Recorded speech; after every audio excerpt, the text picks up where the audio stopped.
Hello everyone, welcome to my YouTube channel iron academy of excellence.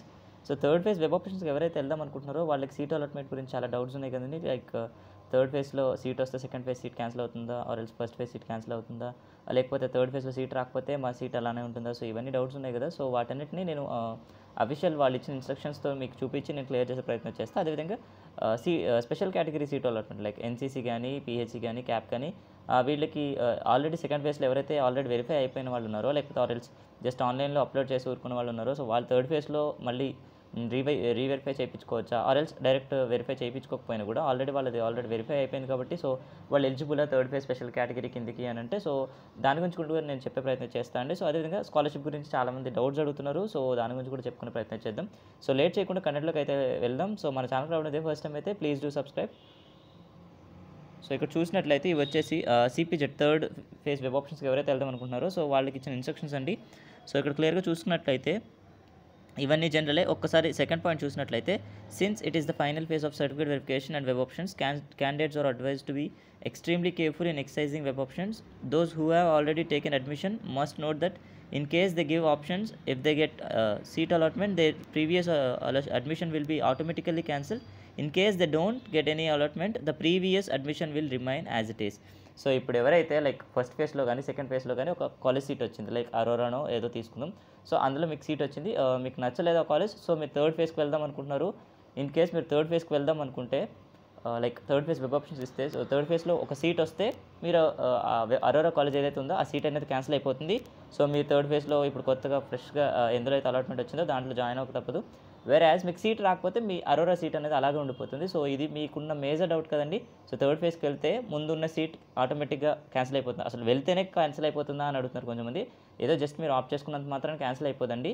Third ఫేజ్లో మీకు seat వస్తే second phase seat cancel అయిపోతుంది. In case రాకపోతే ఆ second phase seat అట్లానే ఉంటుంది. కాకపోతే మీరు ఆ సీట్ ఉండాలంటే మీకు తెలిసిన విషయమే కదా, 700 పేజెస్ సీట్ అయితే రిజర్వ్ చేసుకోవాలి. అదేవిధంగా టీసీస్ సబ్మిట్ చేయాలి. సో కొన్ని ప్రైవేట్ కాలేజ్ అయితే టీసీస్ ఇవ్వడం ఇబ్బంది పెడతాయి, బట్ పక్కగా అయితే టీసీ ఇస్తారు. సో మీరు at the time of joining మీరు కాలేజ్లో ఏమైనా ఫీజు పే చేసి ఉంటే దానికి మాత్రం 99% చెప్తున్నారు కదా, వాళ్ళు ఇవ్వడానికి ఇష్టపడరు. సో త్రూ సిపిజెడ్ పే చేస్తే మాత్రం మీరు ఓయూ అడ్మిషన్ బ్రాంచ్కి వెళ్ళి ఒక request letter with your bank passbook copy and acknowledgement card submit చేసినట్లయితే వాళ్ళు రిఫండ్ చేసేస్తారు ఒక 3 to 4 డేస్లో. సో అదే వచ్చేసి థర్డ్ ఫేజ్ గురించి ఉన్న ఇన్స్ట్రక్షన్స్. అదేవిధంగా who are eligible for third phase web options అని చూసినట్లయితే, candidates who have secured seat in first or second phase but not interested to join, so వీళ్ళు ఎలిజిబుల్. అదేవిధంగా who have not secured seat in first or second phase but got their certificate verified. So first already certificates verify అయిపోయి but seat రాకుండా ఉన్న వాళ్ళు ఉంటారు కదా first 2 ఫేజెస్లో, వాళ్ళు eligible web options డైరెక్ట్గా వెబ్ ఎక్సైజ్ చేయడానికి. అదేవిధంగా who have not exercised web options so far but got their certificates verified. So already certificate verify అయిపోయి అసలు వెబ్ ఆప్షన్స్ పెట్టలేని వాళ్ళు ఉంటారు కదా కొన్ని రీజన్స్ వల్ల, వాళ్ళు ఎలిజిబులే. Who have secured a seat in first or second phase, paid the fees, downloaded the acknowledgement card but not reported. So ఎవరైతే ఫీజ్ పే చేసి అప్పుడు రిజర్వ్ చేసేసుకుని టీసీ మాత్రం సబ్మిట్ చేయలేదో వాళ్ళు కూడా థర్డ్ ఫేజ్ వెబ్ ఆప్షన్కి ఎలిజిబులే. So who have secured seat in first or second phase, reported the college and aspiring for a better college or course. చాలామంది అడిగే డౌట్ ఇదే. సో అన్న మేము టీసీ ఇచ్చేసాం అంటే సీట్ కన్ఫర్మ్ చేసేసుకున్నాం, సో ఇప్పుడు మేము అసలు ఒప్పుకుంటారా మమ్మల్ని యాక్సెప్ట్ చేస్తారా వాళ్ళు థర్డ్ ఫేజ్ కానీ అంటే లేదండి. ఇక్కడ క్లియర్గా ఇచ్చారు కదా, మీరు ఈ eligible candidates for web options అని చూసినట్లు లాస్ట్ పాయింట్ చూసినట్లయితే who have secured seat in first or second phase, reported at the college, reported in the sense TC submission. So and aspiring for a better college are course. So మీరు ఏదైనా వేరే course shift అవుదాం అనుకున్నా, లేకపోతే ఇంకా మంచి college కోసం try చేద్దామన్నా మీరు కూడా ఎలిజిబులే. సో ఇవి వచ్చేసి మీకున్న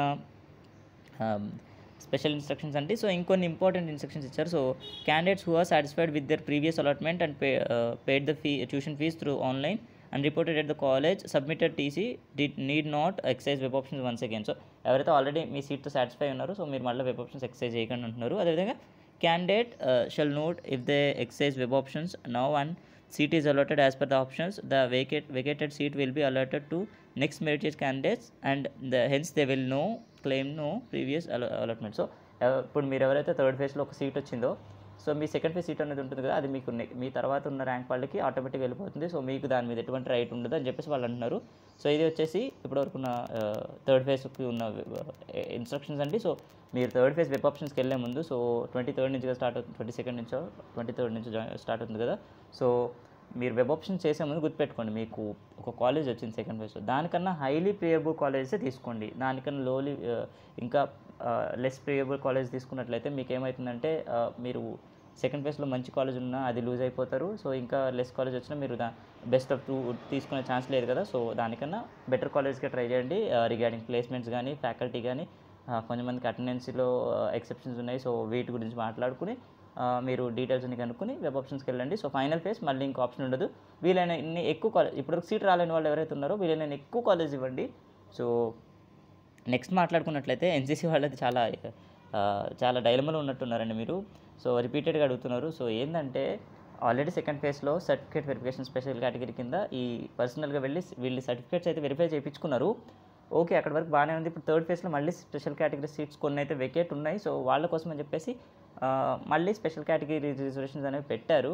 సో ఇప్పుడు ఏంటంటే ఇక్కడ డౌట్స్ వచ్చే కేటగిరీలు 2 ఉన్నాయి. ఒకటి ఏంటంటే బ్రదర్ మేము ఆల్రెడీ స్పెషల్ కేటగిరీ స్టూడెంట్సే, సెకండ్ ఫేజ్లో మా వెరిఫై అయిపోయింది. సో థర్డ్ ఫేజ్లో ఆటోమేటిక్గా మేము స్పెషల్ కేటగిరీ కన్సిడర్ చేస్తాం కదా, ఎందుకంటే మేము ఆల్రెడీ వెరిఫై అయిపోయాం కదా అని అంటున్నారు. సో మీకు చెప్పేది నేను ఏంటంటే మీకు ఆల్రెడీ సెకండ్ ఫేజ్లో ఏదో కాలేజ్ సీట్ వచ్చి ఉండొచ్చు కూడా స్పెషల్ కేటగిరీ కింద. సో మీకు అది నచ్చలేదు. మీకు నచ్చలేదని వాళ్ళకి ఎలా తెలుస్తుంది? సో మిమ్మల్ని థర్డ్ ఫేజ్కి వాళ్ళు కన్సిడర్ చేయాలంటే మీ ఇంట్రెస్ట్ని అయితే చూపించాలి కదా. సో వాళ్ళకి సిపిజెట్ కాల్ చేస్తే మాత్రం అక్కర్లేదు, మేము కన్సిడర్ చేస్తామంటున్నారు. సో ఛాన్స్ తీసుకోలేము, ఎందుకంటే అక్కడ మాట్లాడేది జస్ట్ ఒక కాల్ సెంటర్ లైక్ అడ్మిషన్ బ్లాక్లో జస్ట్ రిసెప్షన్లో ఇలా కాల్స్ లిఫ్ట్ చేయడానికి ఒకరిని పెట్టారు. సో వాళ్ళకి ఇంత ఐడియాలజీ ఉంటుందని అనుకోవట్లేదు దీని మీద. సో నేను చెప్పేది ఏంటంటే మీకు దగ్గర అయితే ఛాన్స్ తీసుకోకుండా జస్ట్ మీరు వెళ్ళి పర్సనల్ వెరిఫికేషన్కి అటెండ్ అవ్వడం బెటర్. ఆన్లైన్లో అప్లోడ్ చేయండి. రీఅప్లోడ్ చేయడానికి ఛాన్స్ ఇచ్చారు. సో రీఅప్లోడ్ చేసి ఆన్లైన్ వెరిఫికేషన్కి అటెండ్ అయ్యి మీరు థర్డ్ ఫేజ్లో ఇంట్రెస్టెడ్ అని చెప్తే మంచిది కదా. సో దట్ మీకు మంచి సీట్ అలాట్ అయ్యే ఛాన్స్ ఉంది. నేను చెప్పేది అది. నేను సజెస్ట్ చేసేది ఒకటే, ఎవరైనా special category third phase special కేటగిరీకి వెళ్దాం అనుకుంటే మీకు దగ్గర అయితే కనుక ఓయో అడ్మిషన్ బ్రాంచ్ అనేది, సో వెళ్ళి ఇన్ పర్సన్ వెళ్ళి ఆఫ్లైన్ వెరిఫికేషన్ చేయించుకోవడం కూడా మంచిది కదా. ఇన్ కేస్ మళ్ళీ ఎందుకు వచ్చారయ్యా అని వాళ్ళు అన్నా కూడా, సో మీ సీట్ అలాట్మెంట్ కదా ఇది. సో దీనికోసం ఛాన్స్ తీసుకోవడం ఎందుకు, వెళ్ళి అటెండ్ అవ్వండి దగ్గర అయితే కనుక. సో దూరం ఉన్న వాళ్ళకైతే అది మీ ఇష్టం అండి. సో ఒప్పుకుంటే వచ్చి వెరిఫై చేయించుకోండి. డైరెక్ట్ కన్సిడర్ చేస్తే మంచిదే. చేయకపోతే మాత్రం, ఎందుకంటే మీకు ఆల్రెడీ సీట్ అలాట్మెంట్ అయింది. సో మీరు ఆల్రెడీ టీసీ కూడా సబ్మిట్ చేసి ఉండొచ్చు కొంచెంమంది. సో మీరు థర్డ్ ఫేజ్కి ఇంట్రెస్టెడో కాదో వాళ్ళకి తెలియదు కదా. సో మిమ్మల్ని స్పెషల్ కేటగిరీకి కన్సిడర్ చేస్తారో లేదు తెలియదు కదా. సో అది వచ్చేసి ఎన్సీసీ వాళ్ళ గురించి ఉన్న డౌట్. ఎన్సీసీ అని కాదు, పీహెచ్సీ కానీ ఏదైనా. సో ఇక్కడ పర్టికులర్ డేట్స్ ఇచ్చారు కదా. సో పీహెచ్సీ కానీ క్యాప్ కానీ లైక్ ఫిజికల్లీ హ్యాండిక్యాప్డ్ కానీ చిల్డ్రన్ ఆఫ్ ఆర్మ్డ్ పర్సన్స్ కానీ, సో వీళ్ళకైతే 22nd 9:30కి వెళ్తే, ఏ కోర్స్ అయినా 9:30కి వెళ్తే వీళ్ళు వెరిఫై చేస్తారు. ఎన్సీసీలో మాత్రం 2 కేటగిరీస్ ఉన్నాయి, లైక్ లైబ్రరీ సైన్సెస్ కానీ, జర్నలిజం కానీ, సోషల్ వర్క్ కానీ, ఇంటిగ్రేటెడ్ ఎంఎస్సీ కోర్సెస్ కానీ. సో వీళ్ళందరూ ఏమో మార్నింగ్ 9:30కి వెళ్ళాలి. Other than these like MSc courses, MCom, master of tourism management, human resource management, వీళ్ళందరూ ఏమో 11:30కి వెళ్ళాలి. సో ఇది వచ్చేసి ఆఫ్లైన్ వెరిఫికేషన్కి ఉన్న డేట్స్. సో పీహెచ్సీ వాళ్ళు ఒకరికే 2 లొకేషన్స్ ఇచ్చారు, కేయూ అండ్ ఓయూ. మిగతా అందరికీ ఓయూ అడ్మిషన్ బ్రాంచే లొకేషన్. సో ఆల్రెడీ మీకు తెలుసు అనుకున్నా, కావాలంటే ఈ లొకేషన్ అనేది నేను డిస్క్రిప్షన్లో ఇస్తాను. సో వెబ్ ఆప్షన్స్ అయితే మీరు డైరెక్ట్ 23rd నుంచి అయితే మీరు డైరెక్ట్ వెబ్ ఆప్షన్స్ ఇచ్చేసుకోండి. మిమ్మల్ని మీకు స్పెషల్ కేటగిరీ ఉంటే కనుక స్పెషల్ కేటగిరీ కింద కన్సిడర్ చేస్తారు. సో ఇది వచ్చేసి ఎన్సీసీ వాళ్ళ గురించి ఉన్న అప్డేట్. సో నెక్స్ట్ మాట్లాడుకున్నట్లయితే స్కాలర్షిప్ గురించి చాలామంది ఈ నోటీస్ పట్టుకొని మళ్ళీ రిపీటెడ్గా అడుగుతున్నారు డౌట్స్. యాక్చువల్గా అండి, ఈ నోటీస్ అనేది February 15th వచ్చింది. సో అప్పుడున్న సిచ్యువేషన్స్ వేరు, ఇప్పుడున్న సిచ్యువేషన్స్ వేరు. సో ఇప్పటికీ సిపిజెడ్ డీటెయిల్స్ అనేవి ఇంకా క్లియర్గా అప్డేట్ కాలేదు ఈ పాస్లో. మీరు ఒకసారి మీ డీటెయిల్స్ అన్ని కొట్టి, సెట్ డీటెయిల్స్ అన్ని కొట్టిన తర్వాత, సిపిజెడ్ డీటెయిల్స్ అన్ని కొట్టిన తర్వాత చూస్తే డీటెయిల్స్ నాట్ ఫౌండ్ అని వస్తుంది, చూడండి కావాలంటే. సో ఇంకా సిపిజెడ్ డీటెయిల్స్ అనేవి వెబ్సైట్లో అప్డేట్ కాలేదు. వన్స్ అప్డేట్ అవుతే మీరు స్కాలర్షిప్కి అప్లై చేసుకోవచ్చు. సో మీ అడ్మిషన్ నెంబర్ వస్తేనే కదా మీరు అక్కడికి వెళ్ళి study conduct certificate like bonafide వెళ్ళి కాలేజ్కి వెళ్ళి తెచ్చుకోవచ్చు. సో అవి పెద్ద ప్రాబ్లం కాదు. కానీ స్కాలర్షిప్ డేట్ 31st వరకే ఉంది కదన్నా అంటే అందులో ఏమి ఇష్యూ లేదండి. 100%, 200% మీకు ఈ డేట్ అనేది ఎక్స్టెండ్ చేస్తారు మోస్ట్లీ. సో దాంట్లో ఎలాంటి డౌట్ లేదు, ఎందుకంటే సిపిజెడ్ డీటెయిల్స్ అనేవి ఇంకా అప్డేటే కాలేదు కదా. సో వన్స్ అప్డేట్ అవుతే నేను మీకు నోటిఫై చేస్తాను. సో ఇప్పటి వరకు ఉన్న అప్డేట్స్. సో స్కాలర్షిప్ గురించి ఎటువంటి వరీ అవసరం లేదు మీకు. సో ఫర్దర్గా ఏమైనా అప్డేట్స్ ఉన్నా నేను మీతో షేర్ చేసే ప్రయత్నం చేస్తాను. So thanks for watching my video. Please do like and share.